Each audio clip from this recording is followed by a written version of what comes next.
What's up, YouTube? Welcome back. Today we are going to be reacting to the PS5 Pro video trailer sort of thing. So let's just get right into it, guys. I need to do this. Let's get right into it.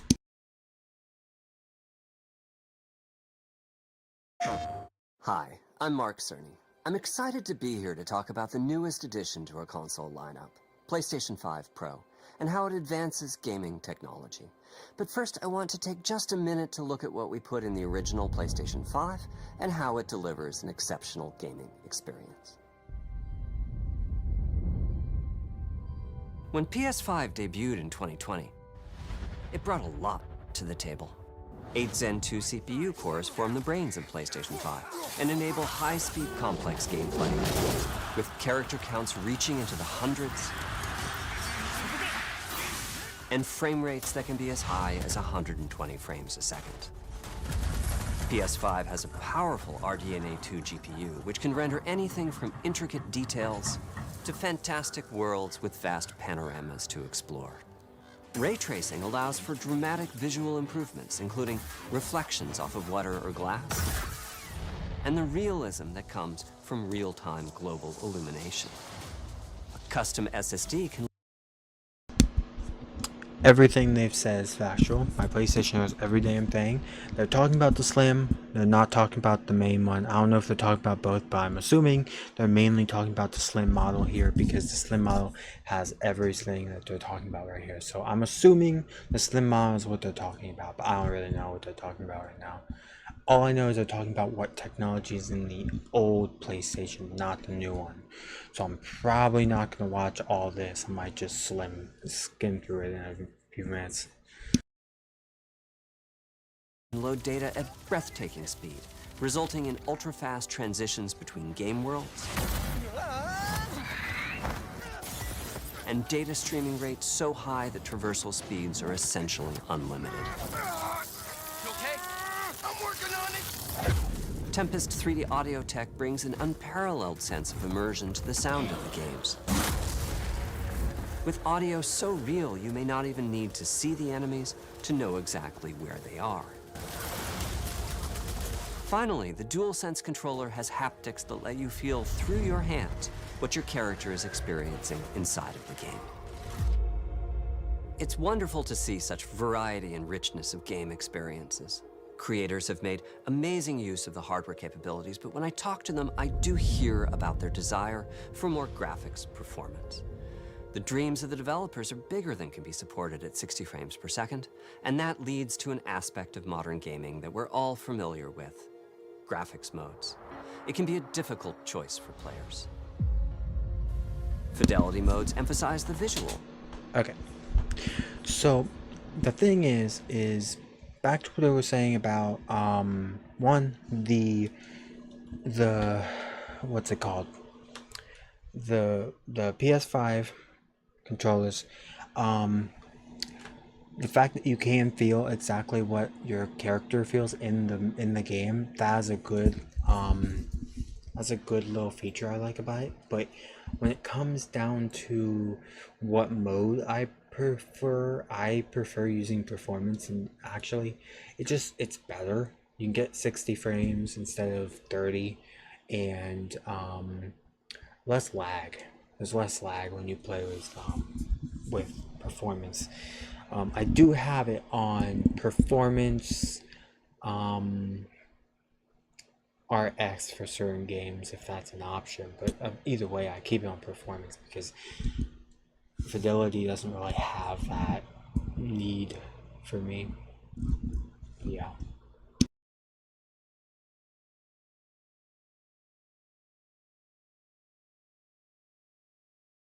Typically through higher resolution rendering. These modes might also have enhanced detail or use more ray tracing. But the games only run at 30 frames per second. The visuals, That's what I'm talking about. can be choppier and the controls less responsive. Whenever you're playing games, especially games where you're fighting against people like Rainbow, Call of Duty, the one thing you need to have is less lag when you're playing the game. So if you're playing on fidelity, you're going to always have that little bit of lag. And that's why a lot of people use performance when it comes to certain games, because less lag, better gameplay, and better quality. Performance modes emphasize frame rate and interactivity, typically choosing to run 60 frames per second,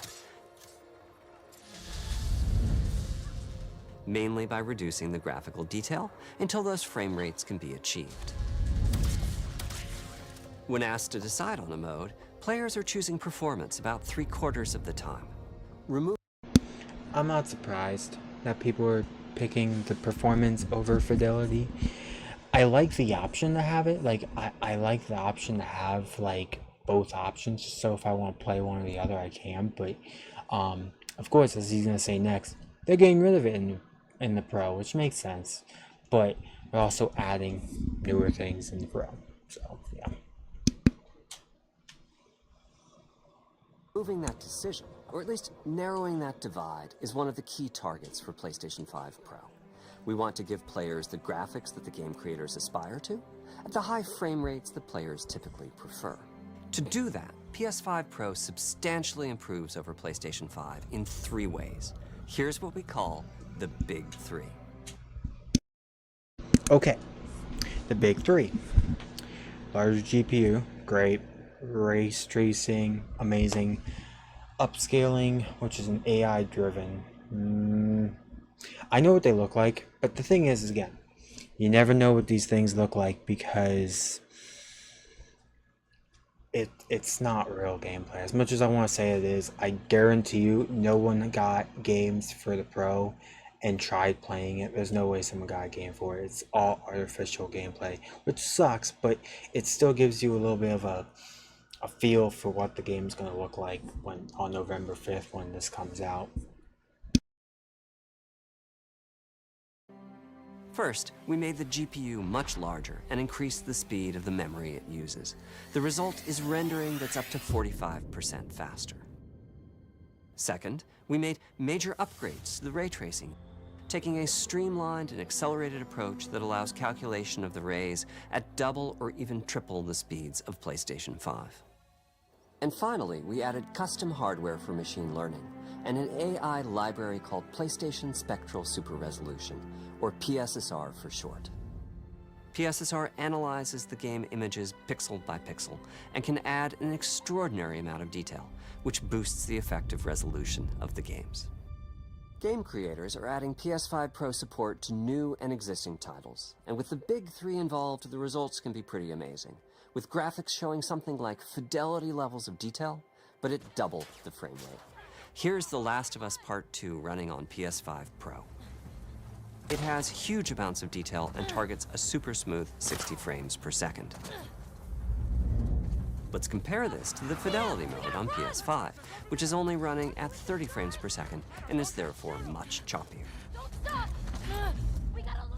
This goal of delivering almost fidelity-like graphics at performance frame rates has been achieved for a broad set of titles, including Marvel's Spider-Man 2 and Ratchet & Clank Rift Apart. We can see that PS5 Pro is close to doubling the power of PlayStation 5. Another way to compare the two consoles is to look at PS5 Pro versus performance mode on PS5, both of which target 60 frames per second. What we see here is a difference in detail. PS5 Pro is much sharper and crisper than... Now this I actually like. The windows are like you can literally see through the windows, while in the other one you can't. Is that a big issue for me? No.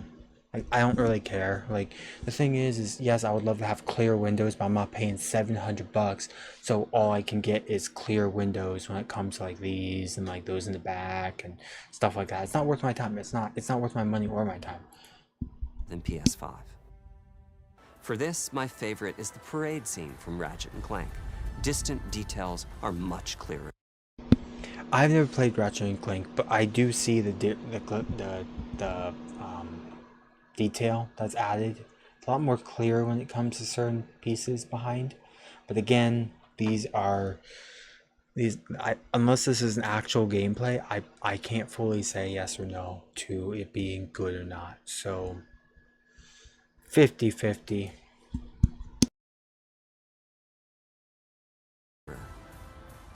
And here we can see Marvel's Spider-Man 2 is noticeably higher resolution throughout the scene, including the trees and procedural cars.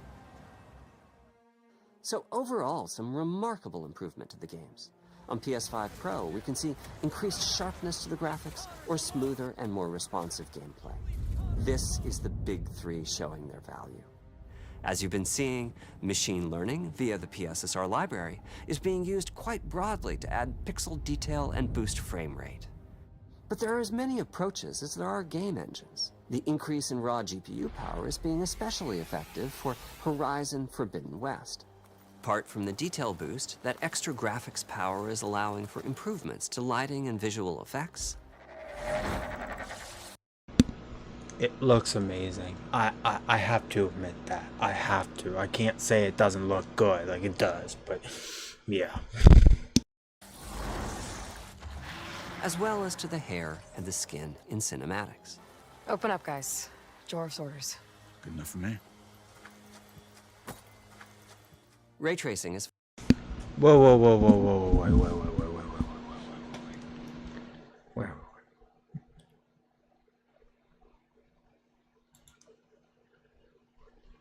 She got sunburn.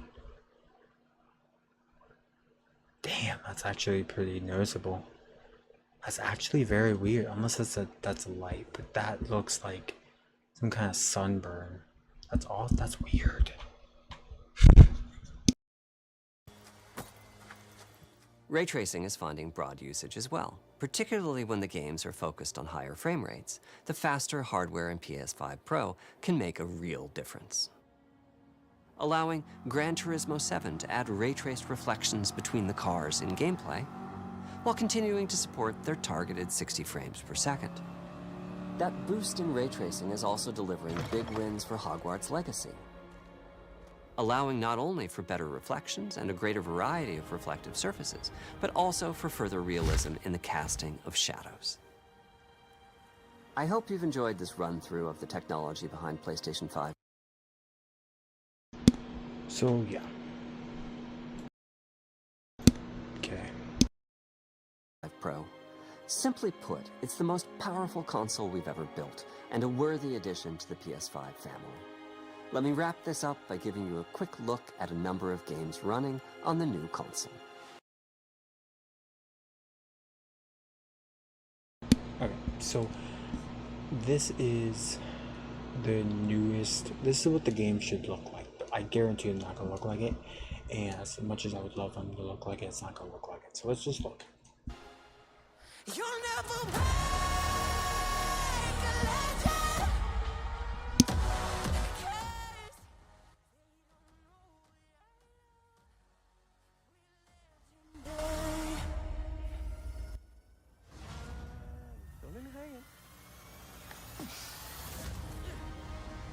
I really hope it's not copyrighted, because if it's copyrighted, I'm fucking screwed.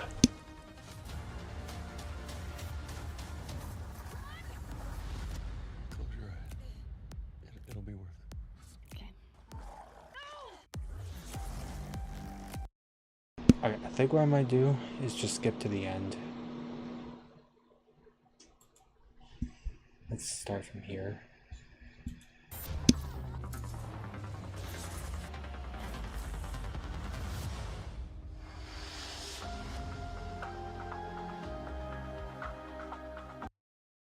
Okay, so before I end this video, making you charge $700 for a discless version of a console that looks exactly like its one before. Really? Yeah, no, I'm not buying this. I'm waiting for the PS6 at least. I'm gonna use the PS4 or the PS5 for as long as I can, and then get a new console. But guys, I hope you guys did enjoy this video. If you guys did, hit that like button and subscribe, and I'll see you guys when I go live again on Twitch on YouTube, wherever. I will be streaming off Xbox very, very soon. But until that day comes, I hope you guys all have a great day, and I'll see you guys in the next video. Peace out, everybody.